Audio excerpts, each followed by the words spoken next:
Nevada Water Planning Commission here on May 2nd, 2018. Jennifer, would you like to take a roll call? Sure. Danielle Henderson. Here. Michael DiMartini. Here. Bill Hauk. Here. Michael Drinkwater. Here. John Enlow. Here. John Flansburgh. Here. Mickey Hazelwood. John Martini. Darren Price. Here. Dave Solero. Here. Mervyn Wright. Here. John Zimmerman. Here. Harry Fonstock. Eddie Qualieri. Here. Mylin Nagayan. Cindy Turchek.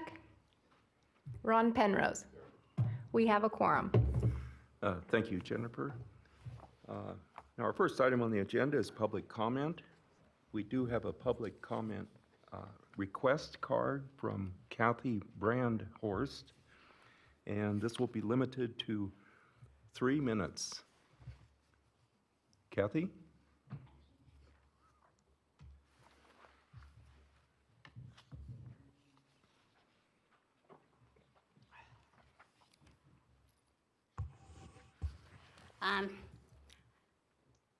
My name is Kathy Brandhorst, and I am the United States President. I just wanted to let you know that we are still having troubles with the water.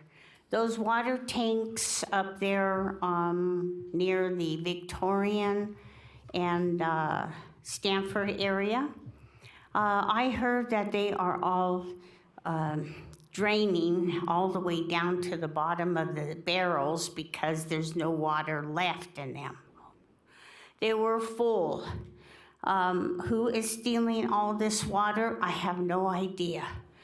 But I do know that Sioux Falls, South Dakota, they could not afford to pay for their water at all.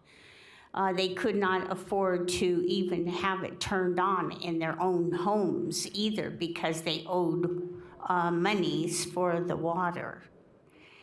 And we did bring back a little bit of the water that was taken out of our river, but the river is still kind of low.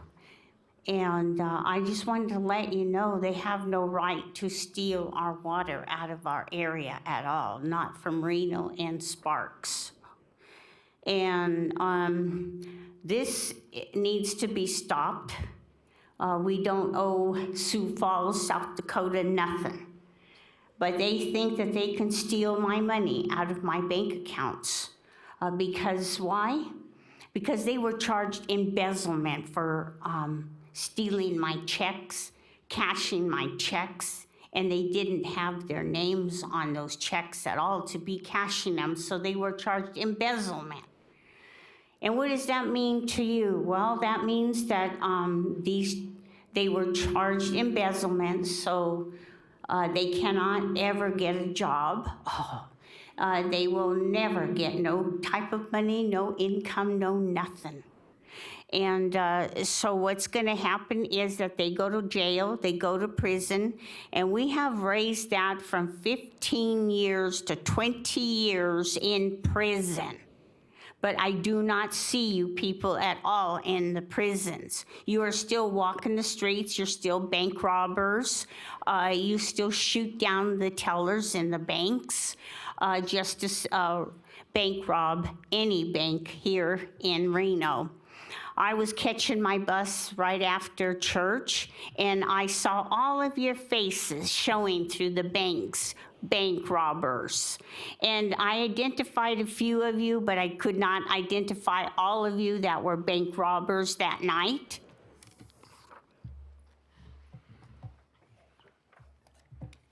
Thank you.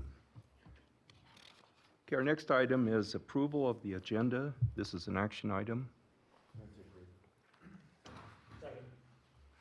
It's approved by Darren, Commissioner Darren Price, and Commissioner John Enlow seconded the motion. Are any questions? Seeing no questions, all those in favor? Aye. Opposed? Motion carries unanimously. Thank you. Next item is the approval of the minutes for the April 4th, 2018 meeting for possible action. Motion to approve by Commissioner Price, second by Commissioner Solero. Questions? All those in favor? Aye. Opposed? Motion carries unanimously. The next item, which is for possible action, review and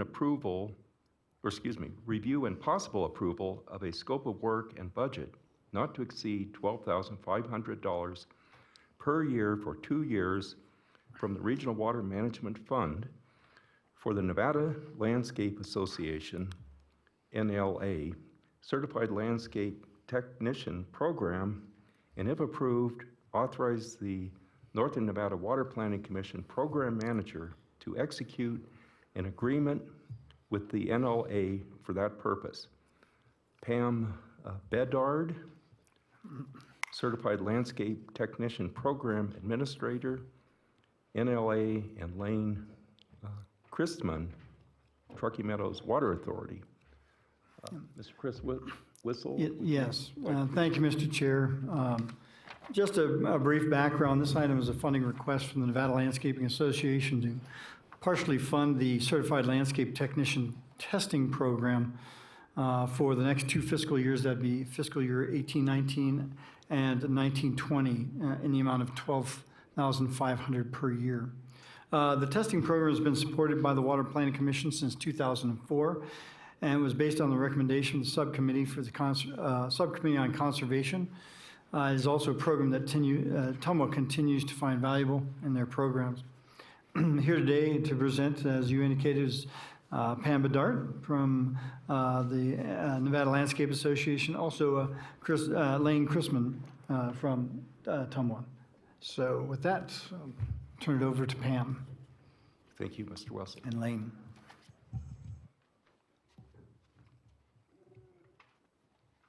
Good afternoon.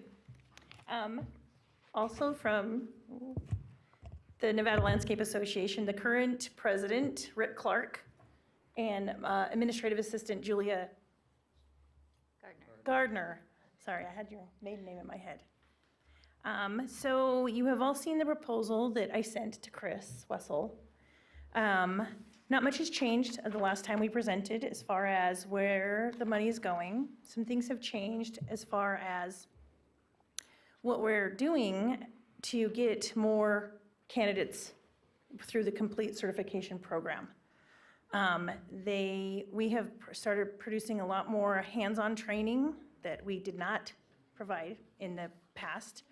And so that has helped us to see a lot higher pass rate as far as the hands-on portion, which is the portion that we use the majority of the funding that is given to us in this grant.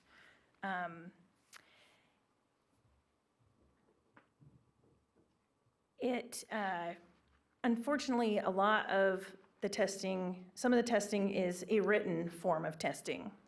And so that requires our candidates to go in, sit down with a piece of paper and a calculator and figure things out in the written form.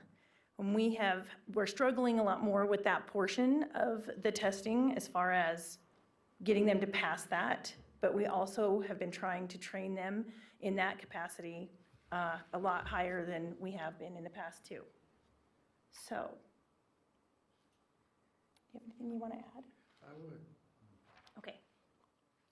Hi, I'm Rick Clark, president of the Nevada Landscape Association, and I'm among the first 100 CLTs in the world. I took the test back in 1987. I was instrumental in getting it here in Nevada in 2002. I want to say that I fully believe wholeheartedly in this program. It certainly boosted my career to the next level, and I know it's doing a lot for those guys that are out there that are taking and passing this exam. What I want to say is that it doesn't stop there for us at the Nevada Landscape Association. We're introducing a new program this year called QUEL, Qualified Water Efficient Landscaper, and this is an EPA-recognized water auditor program that is next level stuff for these guys that have already passed the CLT. And these gentlemen, ladies and gentlemen that are out there in the field every year manage billions of gallons of water for all of you on a commercial level, on a residential level, on apartment complexes, et cetera. So we felt as a Nevada Landscape Association that we didn't want to sit on our hands on a single program, but we were very eager to take this next step in developing our certified landscape technicians to the next level. Thank you.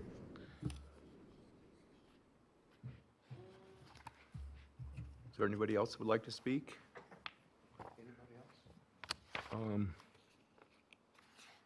Let's see, we have is that on this item?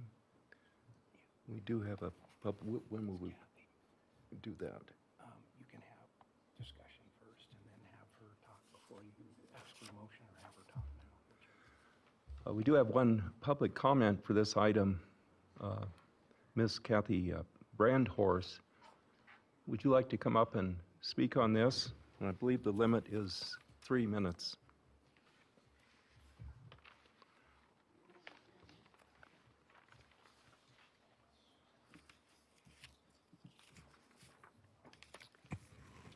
My name is Kathy Brandhorst, and I am the United States President. I just wanted to let you know that the amount, $12,500, it sounds very, very familiar to me. It sounds like it should have been deposited into my bank account. Oh, my. But here it is on the agenda again. You said that the Regional Water Management Fund, that's not true, is it? You're stealing my money in order to keep that money in your own pockets. Also, I just wanted to let you know the program manager to execute an agreement with the NLA for that purpose. Oh, my God. What purpose are you talking about?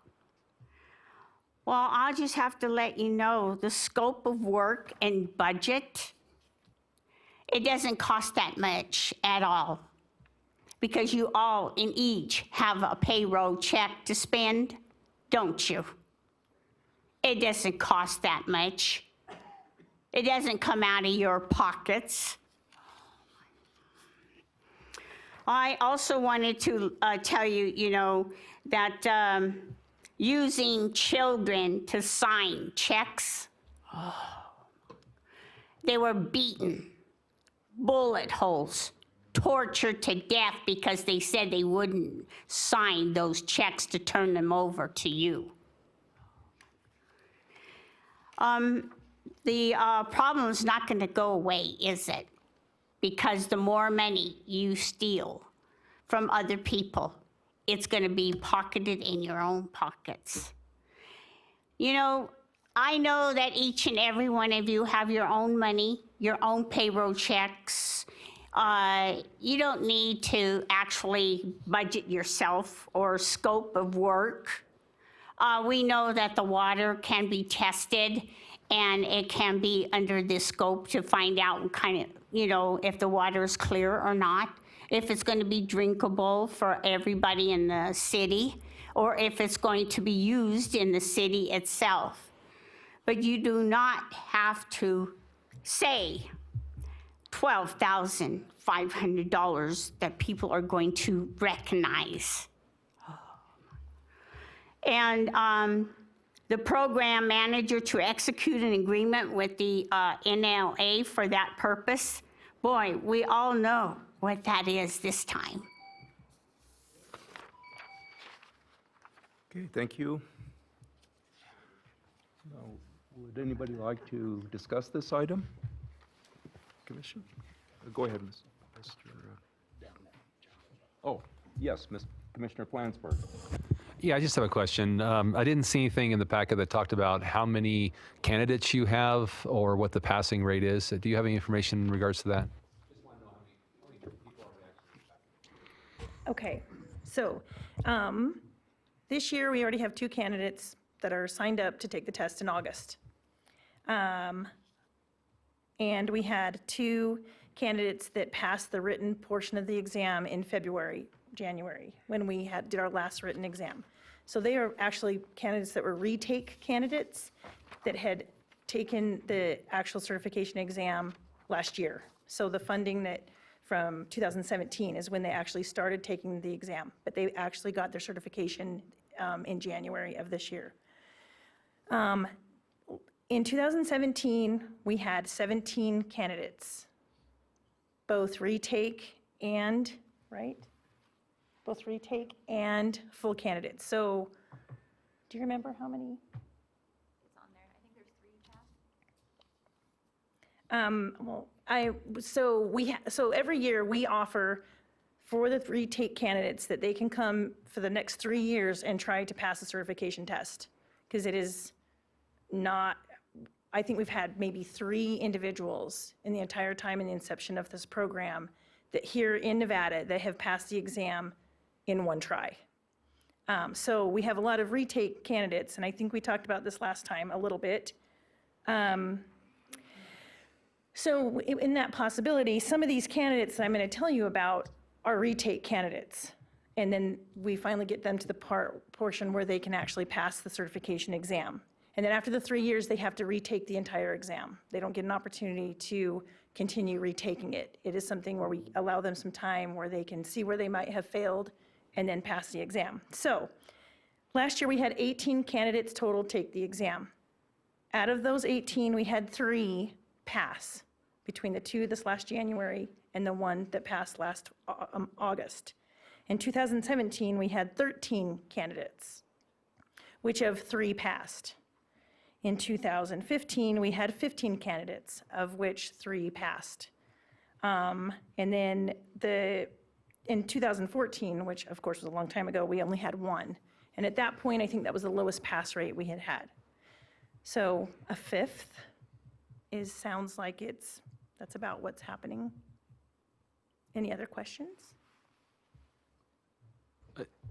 The numbers just seem, I mean, we don't have that many candidates coming in, and then of course the pass rate is quite a bit less. So I'm just wanted to, obviously there must be a need for this training for the individuals, but, and obviously you're seeing what can we do to help with both the information getting passed and then the understanding of the information and being able to get more candidates passed through.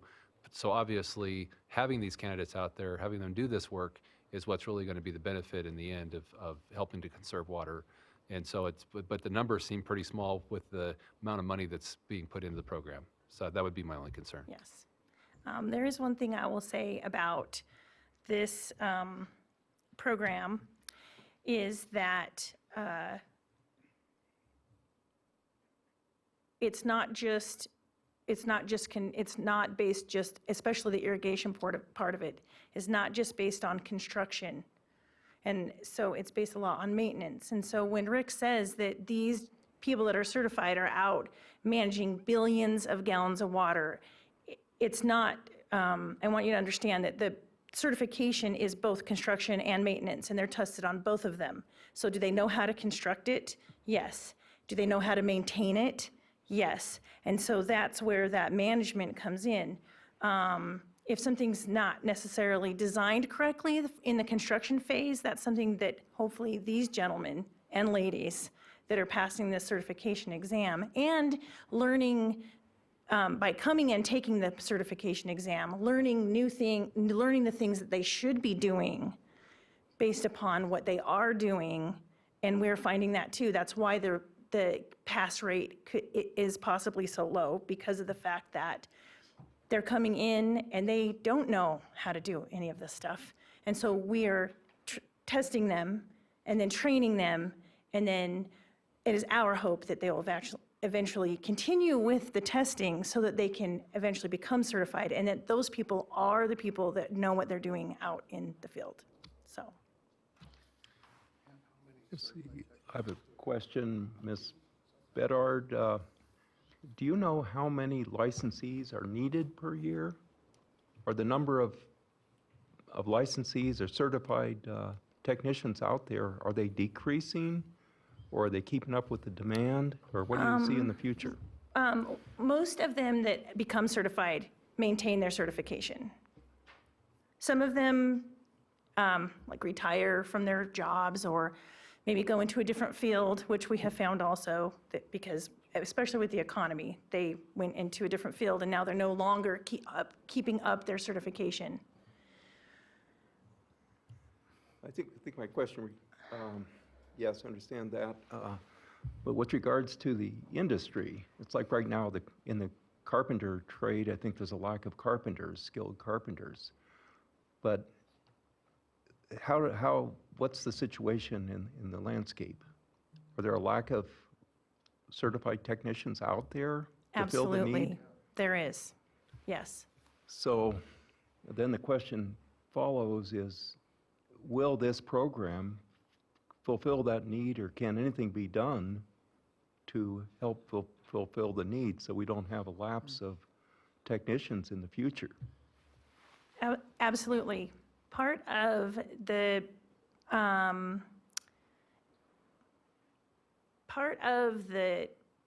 issues that we have seen since the inception, since we started doing this program, is that we, as the Nevada Landscape Association, have been trying to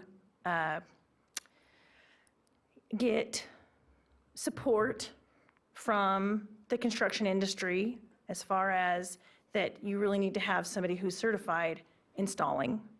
That has not officially happened, has it? It has happened? My apologies. Anyway, so that's a little bit a part of it that, that we have seen in the past.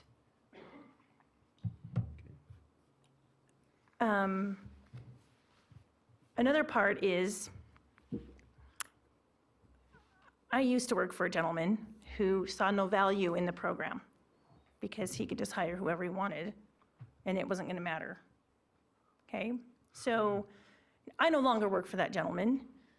Does he do good work? He does, but he is not, he doesn't see the value in it because he's just constructing something. So he's not trying to make that construction any better or any worse. Now, maybe a maintenance company, who I have not worked for in a long time, would see a difference. Mr. Clark here owns a landscape maintenance, construction and maintenance company.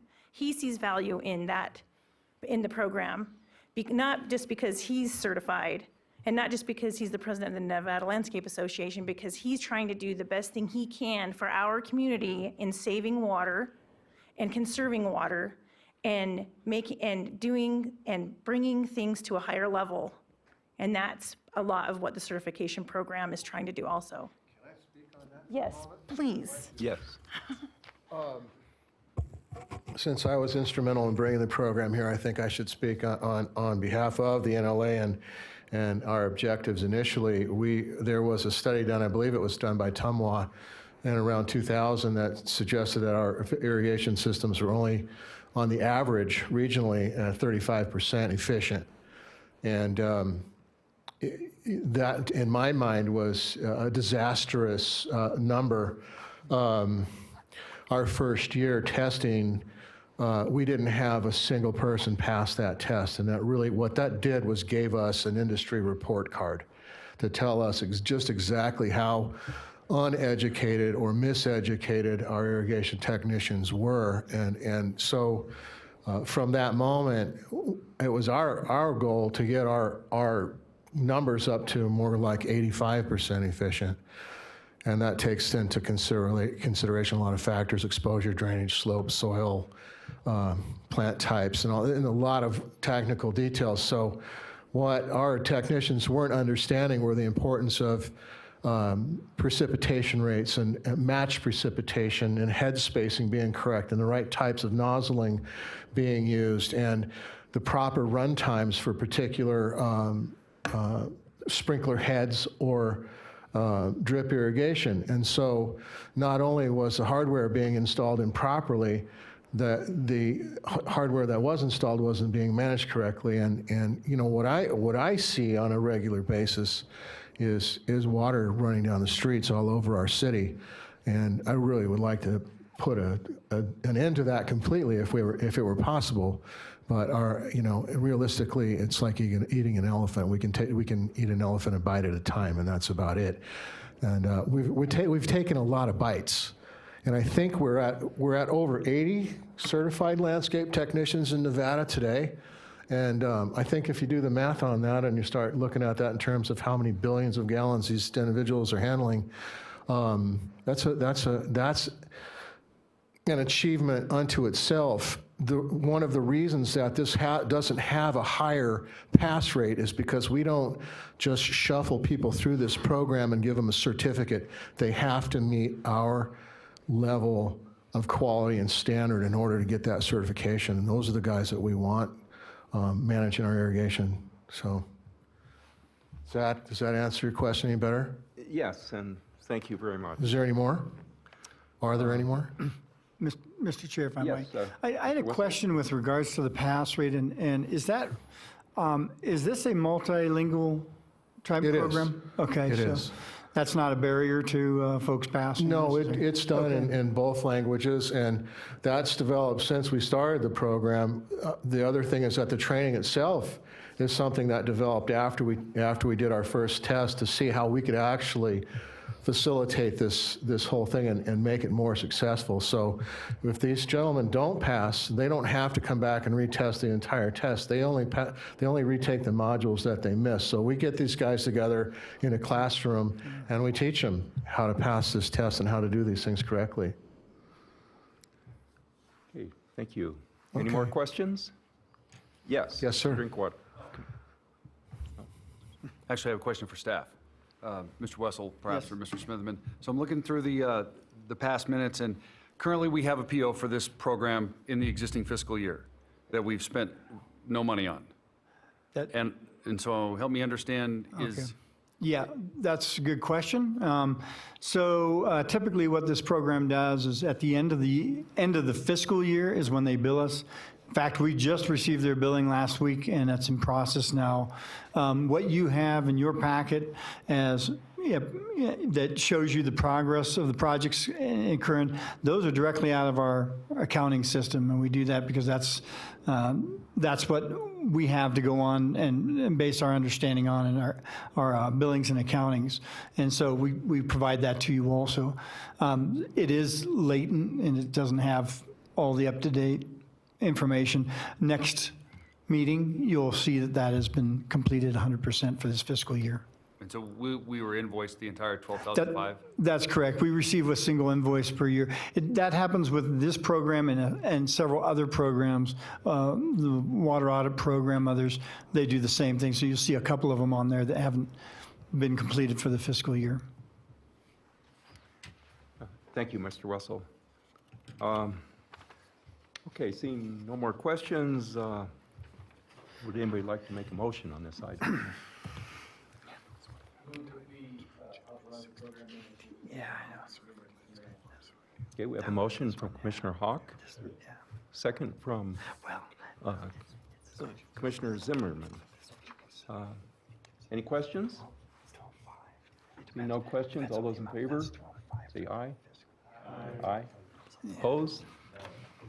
One opposition by Commissioner Price.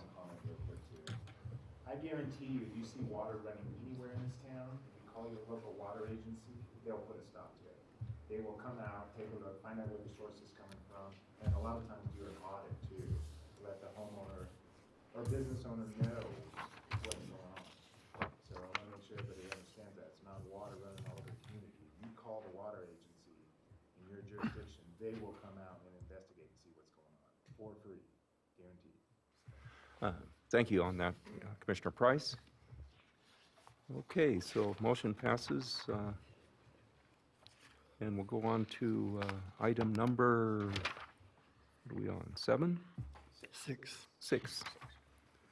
Okay, this is a possible action item, discussion and possible recommendation to the Western Regional Water Commission for approval of a seventh amendment to the interlocal agreement with the City of Reno in an amount not to exceed $262,500 from the Regional Water Management Plan to support the Truckee Meadows Stormwater Quality Management Program for the year 2018-2019.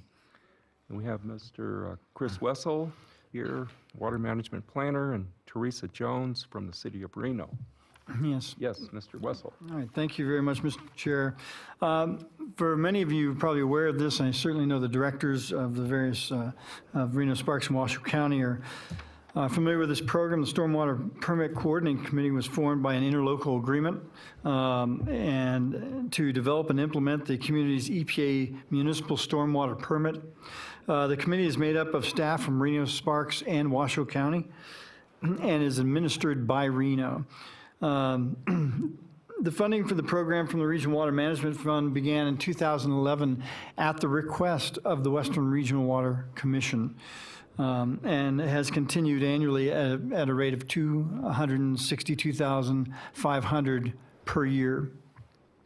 So here to present on the program is Teresa Jones. She is the Reno administrator of this program, and she should be able to provide you with all the questions, or all the answers to your questions. I can only hope. Good afternoon, Teresa Jones, coordinator for the Truckee Meadows Stormwater Permit Coordinating Committee, otherwise known as the Stormwater Committee or the SWPCC. Next slide. Oh, right here, I'm sorry. Oh, very good. As Chris stated, back in 1990, the Nevada Division of Environmental Protection issued a stormwater MPDS permit to the Truckee Meadows. As a result, or subsequent to, an interlocal agreement was signed by the parties in 1990 that laid out the responsibilities of each party. NDOT was a signer on that and has since received their own MS4 permit. So the requirements are, as spelled out in the local agreement, interlocal agreement, and subsequent addendums and amendments. Each agency shall comply with the permit. The City of Reno, as Chris Wissel stated, is the administrator of the permit, or the Stormwater Management Program, or SWAMP. Each agency must participate in the Stormwater Committee, providing 2 members from each agency. They must implement permit compliance efforts within their jurisdictions and provide timely and accurate compliance reports for the City of Reno in reporting to NDEP.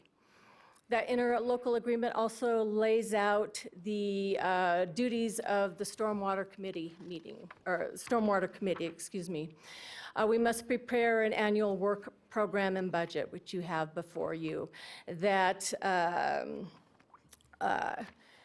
addresses each element in the permit. So we have a number of programs that we administer, including intergovernment coordination, monitoring, water quality monitoring, which is our most expensive budget item, public outreach and education, et cetera. We tender advice when asked to city councils and the commission, and we're responsible for watershed management and protection as it pertains to water quality. The Truckee Meadows has been issued 4 permits since 1990. The current permit issued in 2010 has expired. It expired in 2015. We have been waiting for the new permit and have been expecting it from quite some time now. We think late 2018, 2019, we will be issued that permit, new permit. In the meantime, we're required to comply with the old permit, 2010. We've been audited 3 times since 2000 in about 5-year increments, plus or minus, and we expect to be audited shortly after the issuance of the new permit.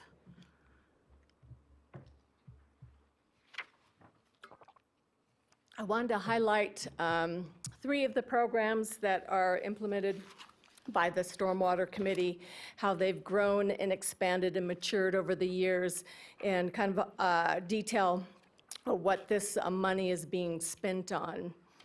So stormwater monitoring, as I stated earlier, that is the most expensive item in our budget, taking well over half. It's highly labor-intensive. Lab fees are very expensive, but it is required. So in the early 90s, the monitoring program consisted of taking grab samples at various catchments.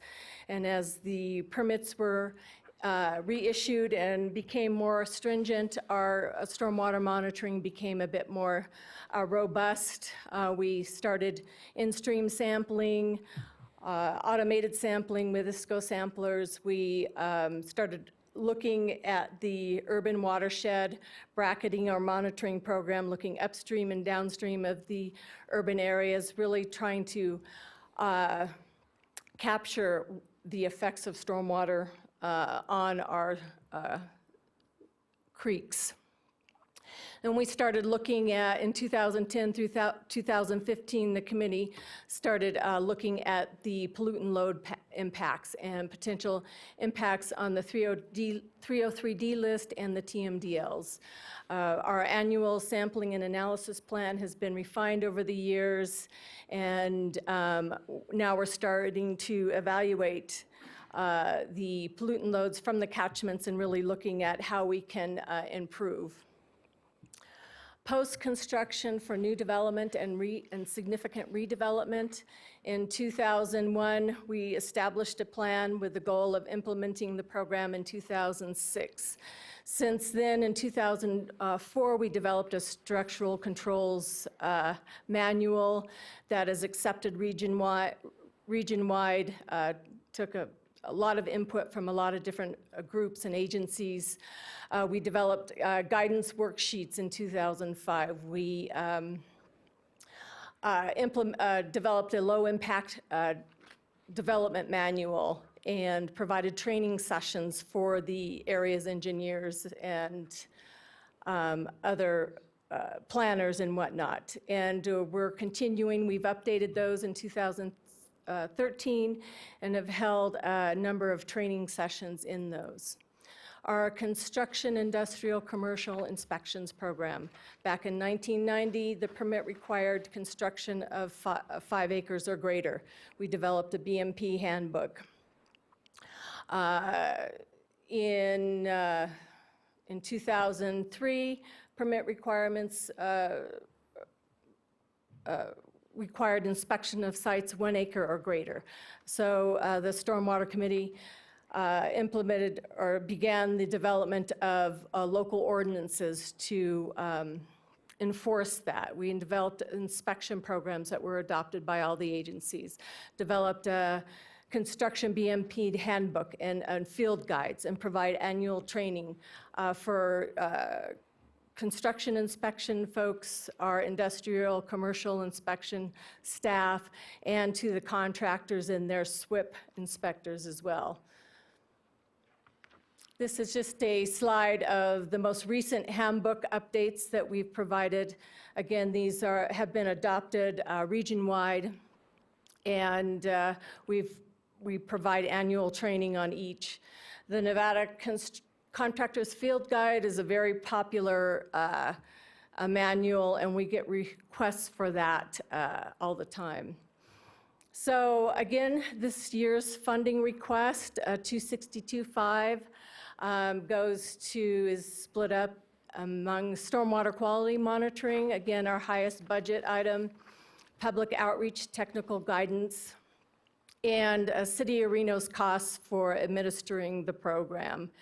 And I also want to acknowledge NDOT, who has become a very valuable partner in our committee. Although they have their own permit, they have provided a lot of funding to the committee in areas such as stormwater quality monitoring. They provide 25%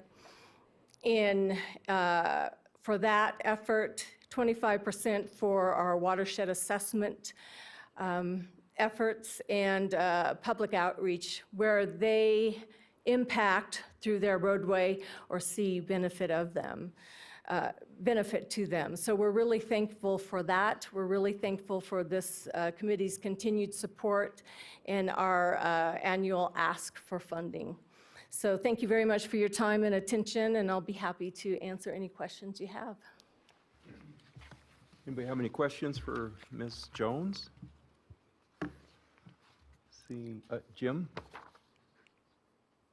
Just one, Teresa. On the last page of the scope of work or the proposal, there's a breakdown of, I think you call indirect costs, but they look like there are other expenditures that have to do with the stormwater program, in addition to the 262.5 that you're asking for. Can you give us a quick explanation as to what activities those numbers fund? Sure. You know, I'm not seeing that, Jim.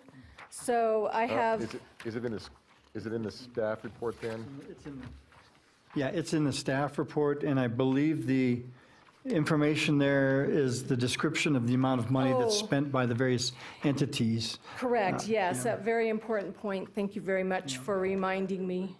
I was curious, how come the city of Sparks number doubled? Just add on to the question. Sure. So,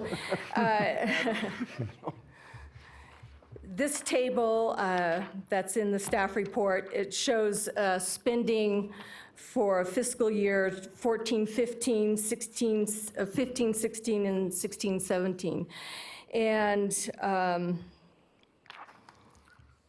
so each agency's cost varies depending on what, maybe they're doing some equipment replacement costs, or there's some repair costs that they need to implement. So as like City of Sparks, as you see across the line there in 14-15, they spent over 1.4 million, and there was some equipment, I think they bought 2 street sweepers that year.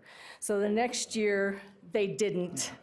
And so it varies, but the bottom line is that each agency is spending millions of dollars in implementing this program. Well beyond the 262.5 that we're asking each year to administer and implement. So each agency is doing a good job in ensuring that we are complying with the permit. Okay, thank you. I have a question or two. First one is, relates to private enterprise and the benefits that might be provided to individual projects regarding normal monitoring and testing, say, of an industrial project.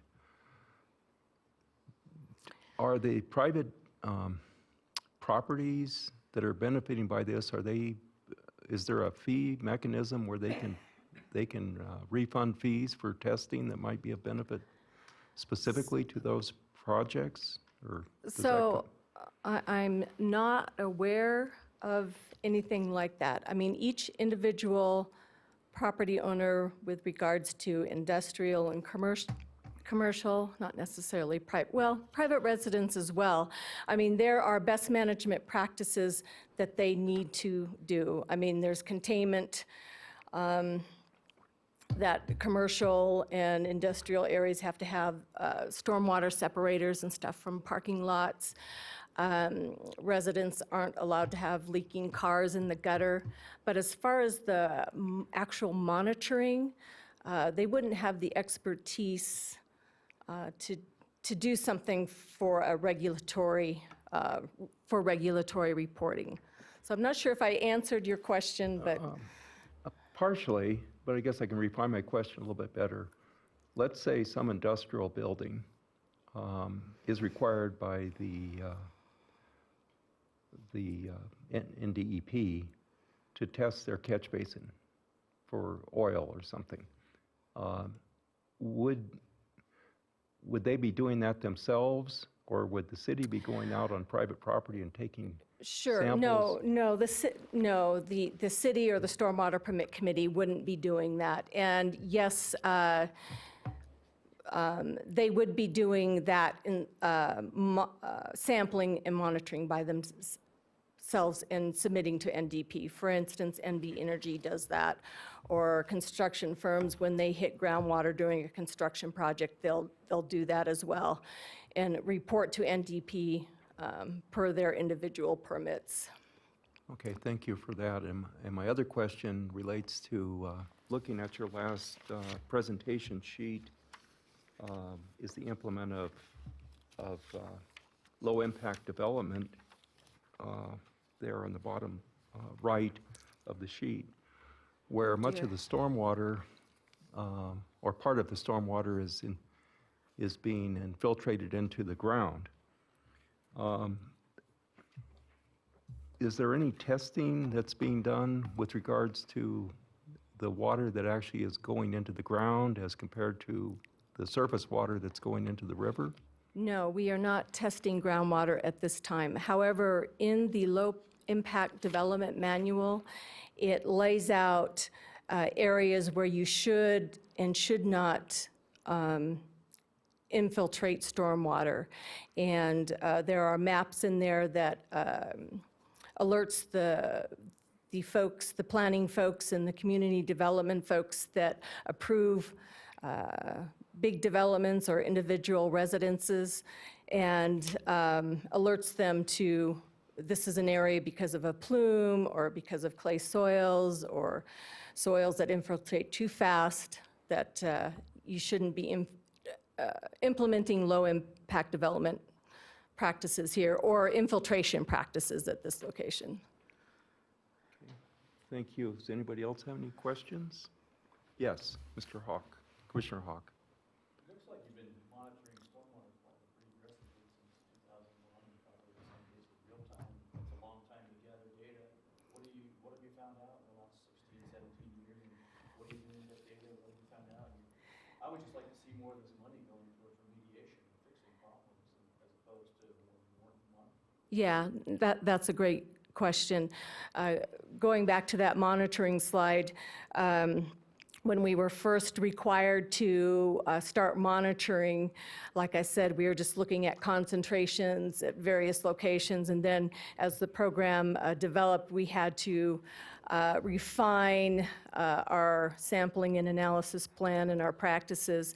We've been gathering loading data over the past 3 years. So we're just now, this year, getting a handle on where the problem areas might be, and that is what our next, this coming fiscal year's monitoring program is going to address, is really trying to hone in and assess where these areas are, and look at best management practices that can reduce those loads. So we just now have gotten 3 years of data to do that. And we expect the NDEP permit, the next round, to really force the committee or compel the committee to really assess the BMPs that are out there and whether or not they're effective. And I also want to say that these reports that we publish each year, the monitoring report, they are online, tmstormwater.com. And so the data is out there for anyone to look at. So I think this year we're really going to start some action on reducing loading. So it's exciting if you're into that kind of thing. Commissioner Flansburgh? Or- And just to add to that, we have used the Truckee River Fund, and we had a cemetery drain project that helped us to reduce loading. And so it's not like nothing has happened. We certainly have been informed of certain areas that could benefit and have put some projects forward. I would see that being successful in the future as we come up with additional projects to be able to use some of those other funding sources to help with that. Okay, thank you. Mr. Wessel? Yeah, just to add on to some ideas about how implementation and maybe more of the remedial elements of it. There is a program out by the state right now that is working with the Stormwater Committee called the Integrated Source Water Protection Program.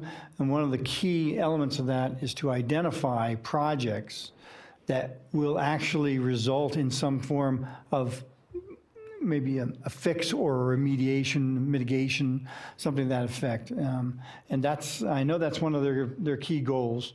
And currently, that's something that's currently being worked through the Stormwater Committee. They go to them, and that's how we manage that program here locally. And that's a state program that just came to us just this year, actually. So. Thank you, Chris, for that. And to add on to that, the Stormwater Committee throughout the years has done annual watershed assessments. And there was a hiatus in doing those in 2011. And in 2015, we started up again and assessed all the reaches within each of the tributaries to the Truckee River. And in there, it identified are a number of problem areas within each of these streams. So working with the Integrated Source Water Protection Program, as well as our own effort to update the Tributary Watershed Management Plan, we are getting to the point where we're doing projects. Where we'll begin doing projects. I also want to say, though, that there was a great recession in 2007 that really put the skids on anything that each of the agencies could do. So even though it looks like a long time, it took a while to get the data up, and then there was no money to do much of anything. So it's exciting that we're able to start implementing projects. Okay, thank you very much, Ms. Jones. No more questions? Yes. Mr. Penrose. Why is it taking so long to get the permit reissued? I think, this is my opinion, but with the NDOT's, when they had their audit and it didn't go so well, they were issued a consent decree, and NDOT developed the stormwater program that had approximately 60 new personnel, and they took a lot of NDEP's personnel over to NDOT, and NDEP just didn't have the staff. And they're still, and the staff that they've been able to replace are new and experienced, so. Okay, thank you. And it looks like we moved into the public comment phase of this, and so we have. Oh, he's on the board. Excuse me. Let me correct my statement. Mr. Penrose is a non-voting member on the board, so I believe he has the right to ask questions without submitting a public comment card. So let me apologize on that. We do have a public comment card from Ms. Kathy Brandhorst on this item, and it's limited to 3 minutes.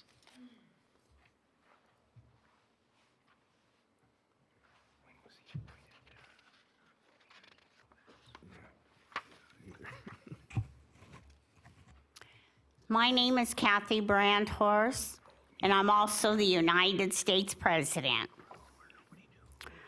I just wanted to let you know we have lots of lawsuits. It's gonna cost us a lot of money for these lawsuits that are pending against everybody. Again, I see these amounts, $262,500. That looks like my bank account again. $191,770. It looks like my stolen checks again. $20,730. That looks like my money again. $50,000, that looks like my money again. Lawsuits, is that what you're trying to cover up with all my money? Well, I just wanted to let you know the Truckee Meadows River. We have not been talking about that because remember, the public still goes in that water. We've had train cars, oil, gasoline. Who's responsible for that? Is it the employees that were never hired? Have you ever looked into that? Those are going to be lawsuits because the public thought the water was clean so they could have some fun. Blood, human bodies, human body parts were found in the river. Yes, those are going to go right, and they're going to, as soon as the river is flowing very fast, what is going to happen to those body parts? It's going to hit them. That's going to be lawsuits. What about the blood they have to drink in the water? Poles and wires again. The electrocution of other people. You never remove the poles and wires. And what's going to happen to some of those people in the river? They're going to be electrocuted because you never removed the poles and wires. When people try to remove the poles and wires, they are electrocuted because the bows and arrows, the arrows went through their bodies because they don't want the poles and wires removed. They want to keep them there. Okay, thank you. Now this is an action item, and is there any discussion, any more discussion, or would anybody like to make a motion? We have a motion from Commissioner Price to approve, and a second from Commissioner Drinkwater. Any questions? See no questions, I'll call for the vote. All those in favor? Aye. Opposed?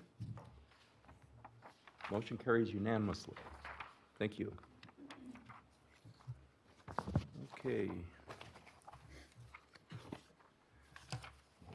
Going on to item 7.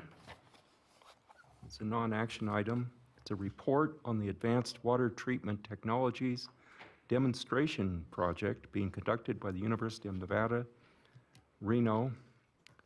Jim Smitherman, would you like to comment on this? And then I think we have Krishna Pagila from the UNR. Okay, I'll just lead this one off. Thank you, Mr. Chairman. This is a non-action item because the way that we styled the agreement, that it would not require annual amendments, but the overall cost of this one is one of the most significant projects we've got going right now at over $600,000, and in time frame, in that it's over a 4-year time frame. And also in subject matter, I think it probably rises to one of the most significant projects that we've got going right now. So what we have asked Dr. Pagila to do today is just to bring forward a progress report on the tasks that are listed in the scope of work. And I'm happy to report that that progress is coming along nicely. Rick Warner from Washoe County is going to make some introductory remarks, so I'd like to turn the mic over to him without any more comment from me. Thank you. Thank you, Mr. Chair, Commissioners, Rick Warner with Washoe County, Senior Engineer. Thank you, Jim, for the introduction, and thanks for the presentation. I'm going to give a very brief update until Dr. Pagila and his team are able to join you and give you a more thorough update. Again, this is for our Northern Nevada Water Recycling Feasibility Study. We've been in front of you several times before, and we give a significant update today. The subtitle is Researching Advanced Water Purification Treatment Technologies, and with that I want to give you maybe just a couple minutes update of where the overall project is, and then Dr. Pagila will get into the specifics of the treatment technology evaluation. Again, today's agenda, let me give you a quick update, then Dr. Pagila will give you tasks 3 and 4 update. He has a 6-task scope of work that spans 3.5 years, and then we'll talk about next steps moving forward. Very briefly again, this is a multiple agency initiative Not only did you provide a lot of funding, but you also provide a lot of technical expertise. Many of your commissioners have served on our team evaluating advanced treatment technologies. Let's go back to water recycling in the Truckee Meadows. We've had these sort of purple pipe systems for decades, delivering large quantities of water for irrigation and ball fields and golf courses. Nevada Division of Environmental Protection regulates us. The highest category, Category A, is for non-potable uses. And in late 2016, NDEP passed new regulations calling themselves Category A+, which is essentially drinking water quality. We are in a 5-year feasibility study. All the agencies listed at the top are part of this study. We're in about year 2, 3. We're about halfway through.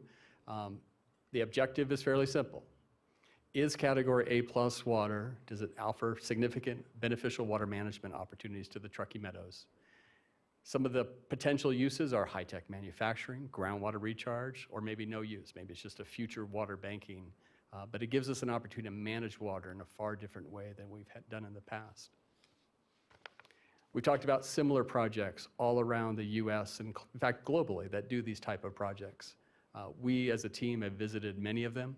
We've learned a lot. And what we did is, we've reported to you in the past, we formed up sort of a framework for a feasibility study that includes, clearly you got to have a clear objective, public engagement, it needs to be a regional effort, clear regulatory pathway, and these last 3 bullets are probably the most significant for us today.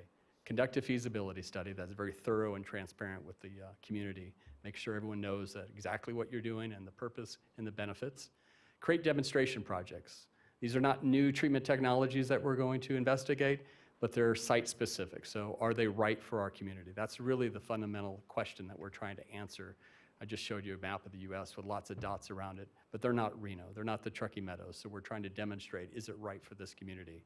And really to bring in independent experts. We have lots of expertise in the Valley. Nonetheless, Dr. Begila and his team, including other experts, have come and joined us to help map out these strategies, coach us, critique us, and really offer independent worldwide expertise. This is the UNR team. They're mostly here today. I think they're going to have a part in the presentation. And you can see that your group funded $676,000 of funding over 3.5 years. And I believe, Jim, everything is right on time, but they're here to deliver Task 3 and 4 updates, which are very significant. So, Krishna, if you don't mind.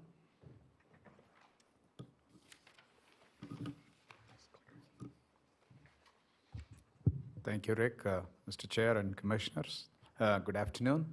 As Mr. Warner mentioned, that we are part of the technical tasks of demonstrating the feasibility of these technologies. So I'm going to go ahead and do that update to you. Our project is divided into 7 tasks looking at different components of it. When we were with you last time, we updated you on Task 1 and Task 2. I'm going to do a very quick recap of the same. And today we'll focus on Task 3, which is basis of design of the demonstration project and operationals and testing plan. You saw the rest of the team, Laura Hawk, Lydia Perry, and Vijay Sundaram pictures there. Laura and Vijay will talk about Task 3 and Task 4. So this is a very busy slide to look at. I'm sure the hard copy is in your package, showing the status of different tasks and what stage they are at. We are right on target with the project. We finished Task 1 and Task 2, and we are very close to 90% completion on Task 3 and Task 4, and we are already into Task 5 and Task 6 a little bit in terms of making some inroads on that. The deliverables to date, we submitted to the Northern Nevada Water Planning Commission, the 99% complete reports for Task 1 and Task 2. And we've also presented the summary of those reports at several conferences. It's kind of a way for us to validate what we are doing and acceptance of peers that the work is of high quality. And today, after today, we will submit the Task 3 and Task 4 reports.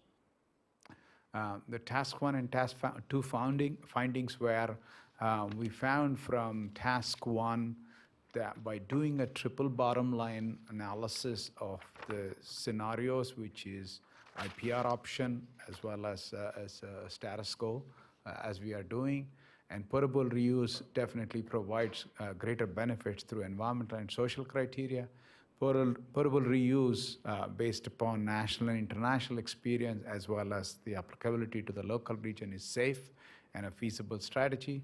And based on that, in Task 2, we developed 2 treatment trains that are very specific for the region and that will exceed the Nevada DEP requirements for safe potable reuse if we implement them. Here are the 2 treatment trains. What you see here in this figure, in the top figure, is a spreading basin train, which is kind of more geared towards Cold Springs facility. What you see in the box, the red box, is the existing treatment facilities. And what you see outside of that box are the facilities that needs to be implemented in order to produce high quality water that can be infiltrated into the ground for soil aquifer treatment. And in the bottom figure is the injection well train, where you see in the box is the existing treatment train at Reno State facility, and then outside the box are treatment units that we need to implement in order to achieve Class A plus water and possibly some optional polishing depending upon site-specific and water quality characteristics. These are the 2 trains which we hope to demonstrate at those 2 facilities. And under task, and based on that Task 2 report, we are required by Nevada DEP regulations, we are required to achieve what is called 12-10-10 for 3 different pathogens. And the way we have selected and designed the treatment trains, we can achieve in excess of those requirements in both cases. So that's just to have some redundancy as well as public acceptance in terms of the safety of the technologies themselves. Now I'm going to ask Vijay Sundaram, he's one of the current PhD candidates, to talk about Task 3, which is the basis of design for the demonstration project. Good afternoon, Chair and Commissioners. Vijay Sundaram with UNR. The goal of this Task 3 is, you saw Dr. Pagila showing 2 treatment trains, one for spreading basins and one for injection wells. We looked at the basis of design based on meeting the NDEP Category A or A+, at the above ground. At the spreading basin, we will be meeting Category A, and for injection well above ground, we will be meeting Category A+. So that's our main requirement. That's a treatment requirements. And for flows, we worked with our hydrogeology team to let us know from the treatment design what is the flow rate needed for spreading operation or demonstration, and also what is the flow rate needed for injection well operation. So that sets the basis for what GPM or flow rate we have to design. And we did the calculations, and the way we looked at the treatment equipment options is from the procurement side of things from public agencies. We have to have at least 2 manufacturers qualified to participate in this program. So you will see in the report, there will be a lot of ranges for a lot of these design numbers, because we are making allow for innovation and multiple participation from various vendors. And with that, this shows you at Cold Springs, which is a spreading basin operation, we are looking at Category A, non-potable use rated water, Category A effluent going to the spreading basins. We'll be using about 3 of the existing RIBs as this spreading basins for this project. And the flow rate from the hydrogeology team, what we got was about 100 GPM needed for this operation. And we will take the nitrified and denitrified effluent, which is the existing well-performing plant effluent, will be used for this particular demonstration. And part of our goal is to also recommend to the regional team about what are the commercially available units. So here we looked at the installation of these units. As you can see, some of these are some examples. And our plan is to have more of a above ground tanks, and that can be installed relatively easily on a flat surface.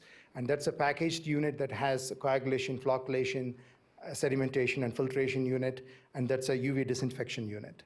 And we are requiring the regional team to consider tanks. From the UNR team, the recommendation is to have tanks and controls so that it allows for a year-long operations as if it will be a continuous operation, and it will provide a lot of information for the operations and the operational team about how to operate these kind of units.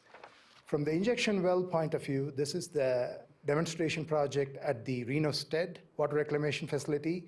And here, since we are planning on doing injection well, the requirement from NDEP is to have a category A+ effluent, where we are looking at additional treatment processes such as ozonation and biological filtration.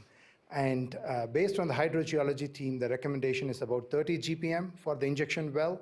So that's formed the basis of our design. And the Reno Stead, similar to Cold Springs, provides a fully nitrified and denitrified effluent, which will be used as the influent to this demonstration operation.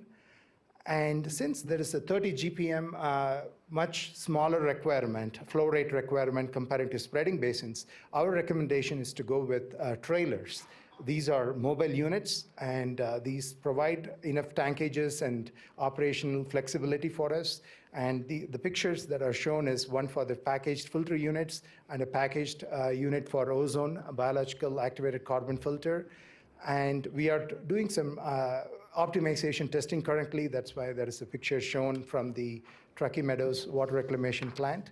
And finally, we will have a UV and granular activated carbon trailer, which will be designed by us from the regional team. The other two, potentially we will get a commercial trailer that is available we can rent or own if needed.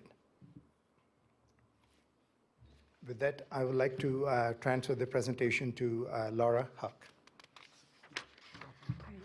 Thank you.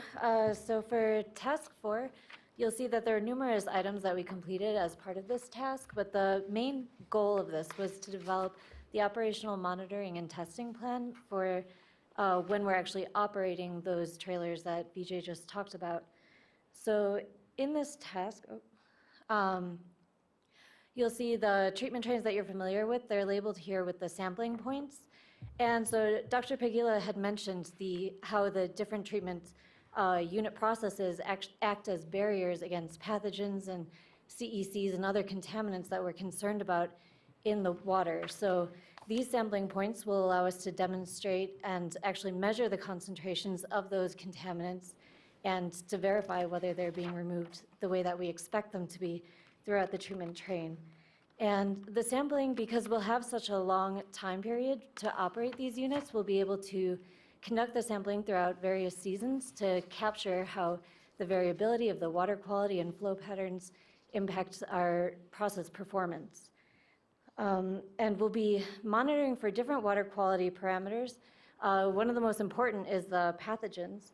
So for pathogens, you can see here the various viruses and Giardia and Crypto, which are all fold into the Nevada regulations, the 12-10-10 regulation that we're required to demonstrate. So you'll see we will be monitoring for 6 different viruses. Some of them are pathogenic and some are non-pathogenic. And they capture a variety of different characteristics. And also some of them are more variable to seasonal patterns, whereas others are more consistent in terms of their occurrence so that we can measure them throughout the year. Then going into the unregulated contaminants, we reviewed different literature that's been published throughout the United States to identify what unregulated contaminants are of the highest priority and best indicate for the overall unregulated contaminant removals throughout treatment trains. So you'll see the left 4 columns in this figure, they lay out the contaminants that were identified as contaminants of concern recommended for monitoring in different environmental and potable reuse applications. And so based on these recommendations, we've identified the list of CECs that you see here, as well as the guidance levels, which would be the final contaminant concentrations that we would hope to exceed in the treated water. And then finally, to complement those sampling and testing plans, we'll be conducting online monitoring, which will ensure that processes are performing according to the operating conditions that we've designed them for. And also it'll allow us to monitor for surrogate surrogate parameters. So our concern about pathogens, we can monitor through surrogates in real-time online monitoring by keeping track of TSS, the UVT, and also the ozone dose concentrations. And similarly with the CECs, we can monitor for the TOC, UVT, and COD and other parameters in real time and ensure that we're able to respond whenever there's a system upset or any other challenges. So overall, this will allow us to have a good complement of both rigorous analysis of the actual constituents that we're concerned about that we're measuring in the water, as well as the surrogates that we can monitor in real time and be able to respond to rapidly.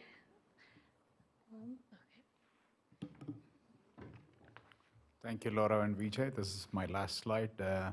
Basically, we will submit the draft reports in the next week, and we are already underway with Task 5 and Task 6, so we'll continue to work on that, and we'll report back to you whenever you ask us to come back to this commission. Thank you for your attention. I'll be happy, or our team members will be happy to take any questions from you. Thank you. Anybody have any questions for the team? Seeing none, I think I have. Oh, Mr. Enlow. Oh, yes. Commissioner Emlo. Sorry, I didn't see you. I don't have a question, but I just have a comment. I mean, this is getting to a point where it's very, very exciting for this community. And we've been talking about it for upwards of 10+ years, and to actually be seeing these demonstration projects get traction and legs and looking at implementation schedules, it's really exciting. And just personally, very proud to be a part of the whole regional team effort. So thank you. So are we, Commissioner Enlow. We are very excited about the way the project is progressing, and we can't wait to see all those trailers in place at the different facilities hopefully by this time next year. Thank you. Yes, so thank you. Question I have is related to, and it may be covered in your report, I apologize if it is, but things like endocrine disruptors, hormones, pharmaceuticals, is the testing protocol going to be looking at any of those items?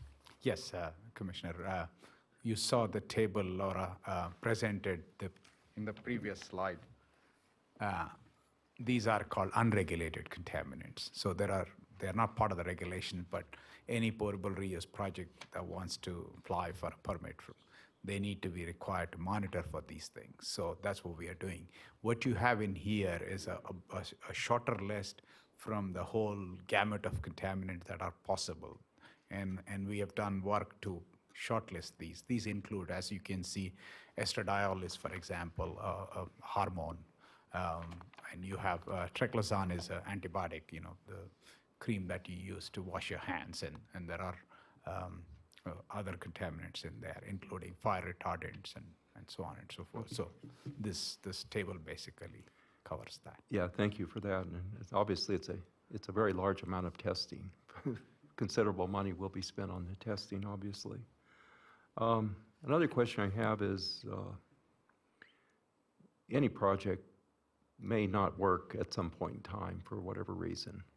And will there be, is there any type of plan such that there would be a time period available to complete tests before the water is actually injected into the ground or put into a spreading basin?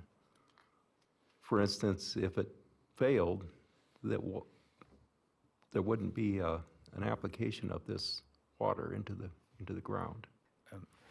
Very good question, Commissioner. In fact, in the interest of time, we didn't present to you. In the full report, you will see each treatment train has a very critical control points, which we are doing online monitoring with the surrogates as well as offline sampling and analysis that allows us to. But these treatment trains we picked are very well proven methods for producing category A+ water in the case of the injection well option. We are very confident it'll work. That's why you see that Vijay presented that we are picking commercial technologies. We are not developing new technologies, but we are really taking proven trains that are appropriate for our region and demonstrating them both for our own confidence as well as the public's confidence. But we do have in the operational plan critical control plants which we will monitor before we put the water into the ground. So I guess what I'm hearing then is there would be some type of storage tank or something if a test was to not pass, then the water would be diverted and held for a period of time? Or what would happen there? We will have storage tanks in between each unit, and in fact, we are currently also testing these technologies in a related project at the Washoe County's South Rocky Meadows Water Reclamation Facility. Okay. Yeah. Thank you. Anybody else have any questions on this item? Yes, Mr. Smitherman. Yeah, again, not a question, but a comment. Thank you. Thank you, Laura, Vijay, Dr. Pagila, for a concise, informative report and for keeping this project on track. You know, multiple year projects sometimes are difficult to keep on track, so I just want to give you my thanks for keeping this one going. It's a significant project and something that, you know, the technology, when I started 15 years ago doing the water planning, this was nothing more than a hopeful dream, and now it's actually taking place. So my kudos. Thank you so much. Thank you. Yes, and I would also like to thank you on behalf of the commission and the team for all the work that's been done in this presentation here today. And thanks very much. Thank you. Okay, we have on this item a request from the public to speak. However, this is not an action item, and so we don't normally take comments from the public. However, if the person would like to speak on item 12, then they're welcome to do that instead.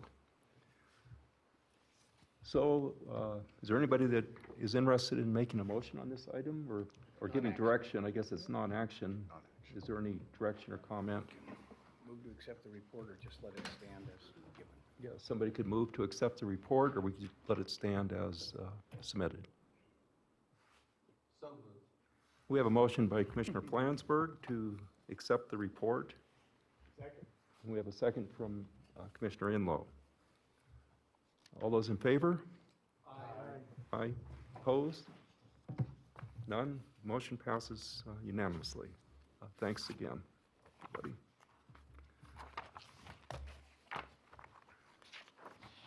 So let's see, on with item 8, Program Manager's Report. Mr. Smitherland.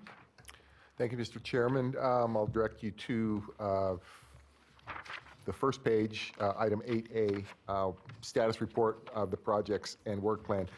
Mr. Wessel already spoke to this briefly earlier on one of the items. And what we're doing is pulling the information for these out of the county's accounting system. So it's still a work in progress. We don't have every project on here. You'll see missing the agreement with TUMWA for the Bedell Flat project, the Nevada Water Innovation Campus, which has just recently been executed, and then another recently executed agreement with Data Instincts are not there. And they should be showing up. Those are in the current fiscal year. Those should be showing up. And then some of the projects up here will come off with the final billing. And those would be 1, 2, 3, the first 4 listed. Precipitation can monitoring, water usage review program, Washoe ET program. And there are a couple of typos as far as which fiscal year we're working with too. So if you're looking at those, I can explain anything that doesn't look exactly right. And then moving on to next fiscal year when we start executing those agreements, and we've already got one underway for the effluent management guidance document, one that you remember recommending to the Western Regional Water Commission recently. That one will show up as soon as we issue the PO for that one, but work won't start progressing on that one until after the first of the fiscal year, July 1st. And then we're also looking forward to a scope of work from the Stormwater Permit Coordinating Committee and the Integrated Source Water Protection Program, as we had talked about earlier, for that $200,000 that's budgeted for watershed management. So, and there are a few others that are coming forward. Let's see, the Western Regional Water Commission, just for your information, at its last meeting, asked for a scope of work and budget from staff working with Dr. Smith at Truckee Meadows Truckee Meadows Regional Planning Agency for the second phase of the GIS stormwater mapping program. So that's something that we can look forward to as well. I believe we have $100,000 budgeted for that project. It'll remain to be seen what the budget comes out for on that one. And then on the second page, let's see, that is the financial status report. We are at period 11, so that means month 11 of the fiscal year, and it looks like we are on track for reaching our revenue target. We're about 13% under, but as I recall, usually we get increments of payments from the water purveyors quarterly, so this probably still lacks the final quarter of payments. So we should actually most likely exceed what our projected revenue was for this fiscal year.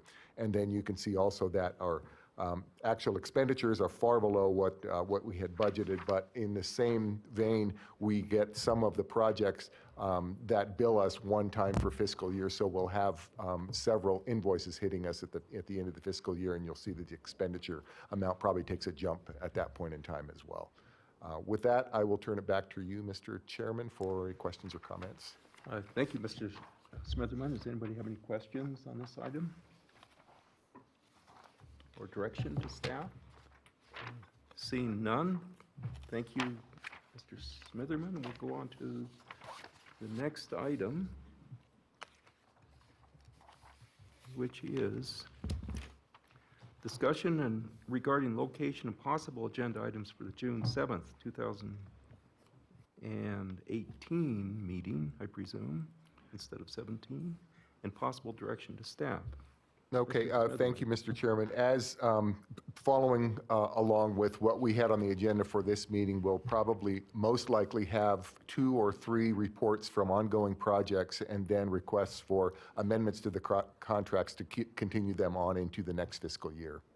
And that would probably round out the agenda for the June meeting. So it might just be a fairly brief one.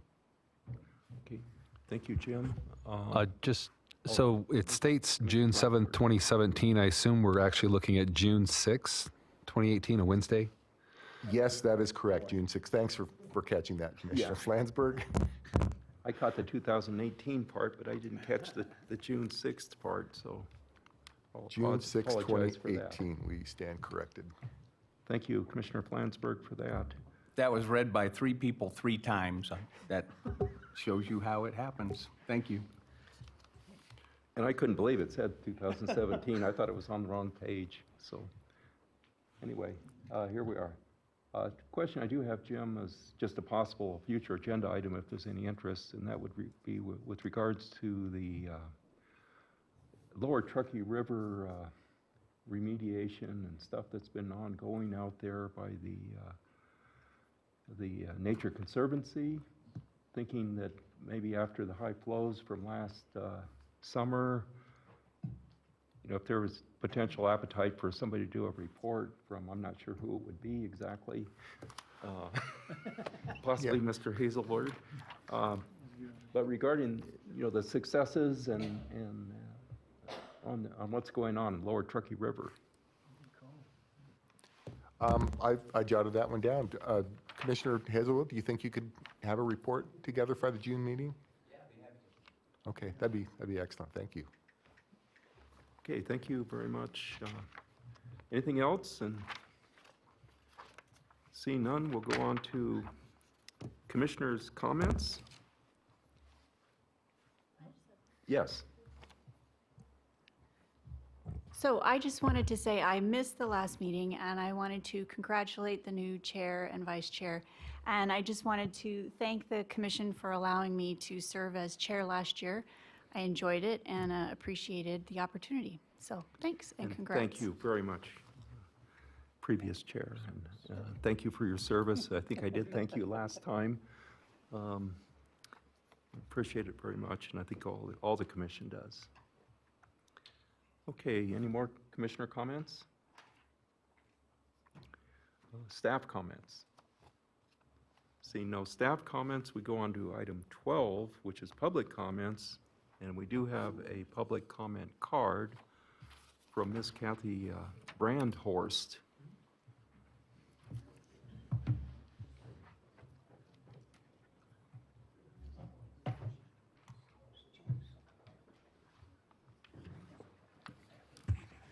Yes, I am the one.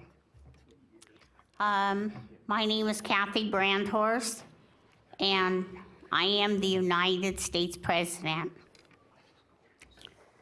I just wanted to let you know the spit that goes into the water, it really clouds up the water really badly. And it is contamination, so this contamination can make a person real sick too, and possibly die. Also, I just wanted to let you know the pipelines that are going into the sewer area, the sewer lines. I had this trouble in my home, and the trouble was that my toilet was backing up and I could not stop it at all. I had to call the emergency immediately so that they could remove whatever was in my toilet. They found chopped heads. They also, of course, the heads are really small in size. And we've had this before, you know, where we would call them shrunk heads, thank you. And they were inside my pipes. Also, body parts were found in my pipes. And my sewer was always blocked up because of this. You know, the pipes were always needing to be removed because the pipes went right to my neighbors. And the neighbors were using my sewer line, and this would cause the blockage on my line. Also, well, I called it plugged up. And flushing the toilets also, you know, really resulted in a lot of damage. $676,000 again, that is my money, and that needs to be put back into my bank account. I have noticed from the banks that my accounts are now zero because of this reason. I hope to see my bank accounts growing again because this money does not belong to the Northern Nevada Water Planning Commission. It must be returned to me. It has my name on those checks, and they don't belong to the Northern Nevada Water Planning Commission at all. So I just wanted to let you know, too, that some of these people who have to drive their automobiles on the streets.